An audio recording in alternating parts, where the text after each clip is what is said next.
Mr. Mean lived up to his name. He lived in what could have been a nice house, but wasn't.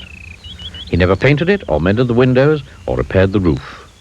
Inside it was the same. No carpets, no curtains, no pictures, no fires. And Mr. Mean was so mean he made his furniture out of old orange boxes and then complained about the price of nails. Why, he was so mean. Do you know what he gave his brother for Christmas last year? A piece of coal. It wasn't as if Mr. Mean didn't have any money. Oh, no. He had lots of money. But would he spend it? Not old Meanie.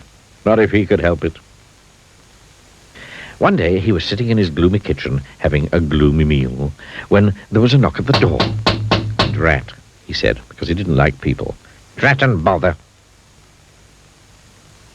He opened the door, and there on his doorstep stood a wizard. A rather fat wizard.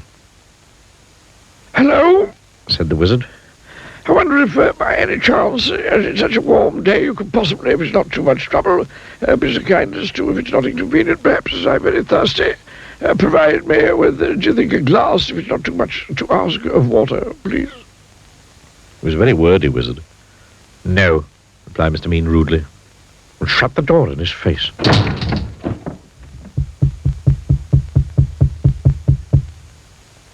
"How did you get in?"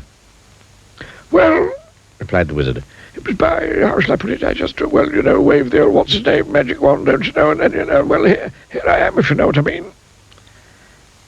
"You must be very poor," he remarked kindly, looking round. "Oh, yes, I am," lied Mr. Mean. "Then, perhaps I can help you," said the wizard, pulling up a box to sit down on. The box didn't move, so the wizard pulled it harder, and this time it did move. In fact, it tipped up and spilled Mr. Mean's money all over the floor. Well.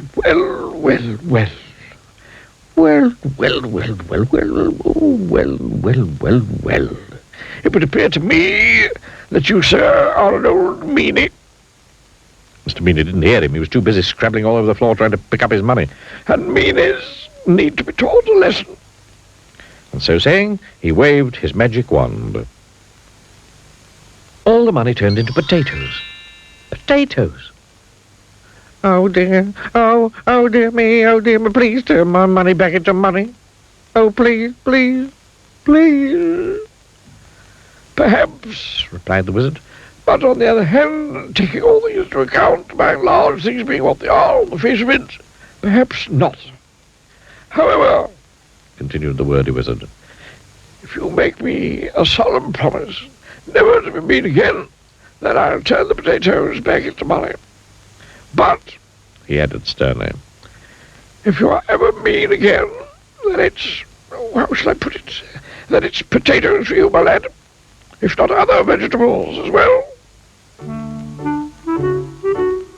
The following day, Mr. Mean decided to walk to town. He never took the bus, because that cost money. On the way, he met an old washerwoman carrying an enormous bundle of washing. "Oh, please, kind sir," he said. "Could you possibly help me to carry this washing? It's so heavy." "No," replied Mr. Mean. "It's your washing. You carry it."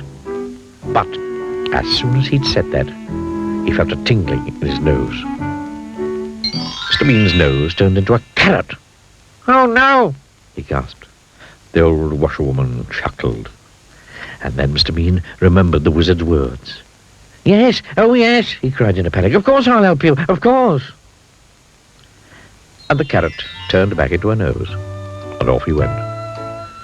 The old washerwoman chuckled again, and turned back into the wizard. It had been him all along, you see. Then Mr. Mean passed by a cottage garden. In the garden there was an old man chopping wood. Excuse me, he called. "Could you give an old man a bit of a hand, young fellow, my lad?" "No," replied Mr. Mean. "It's your wood. You chop it." But as soon as the words had passed his lips, guess what happened? His ears turned into tomatoes. "Oh, no," he gasped. The old man chuckled. Mr. Mean remembered the wizard's words. "Oh, yes, he cried. "Yes, of course I'll give you a hand, of course." And he chopped and chopped until all the wood was cut. And the tomatoes turned back into ears, and off he went. Eventually, Mr. Mean arrived in the town. There was a little boy crying because his ball had got stuck on the top of the wall. Oh, please, sir, could you reach my ball down for me? No, retorted Mr. Mean. Your ball, you... Then he stopped. There was a funny tingling feeling in his feet. Yes, he said hurriedly. Yes, of course I will, of course. And he reached up and passed the ball to the boy and went on his way, looking anxiously at his feet. The little boy stopped crying and turned into the wizard. I think, he said to himself, that Mr. Mean, by and large, is beginning, if I'm not very much mistaken, to be not quite so mean. And I think, although I could be wrong, although I never am, that he has, thank goodness, learned his lesson. And do you know something? Mr. Mean had learned his lesson. Today, he's nothing like so mean as he used to be, and he doesn't keep his money in a box in the kitchen anymore. Today, his house is mended and painted and spick and span, and he's turned into quite a generous sort of fellow. Goodness, he's so generous. Do you know what he gave his brother last Christmas? 2 pieces of coal.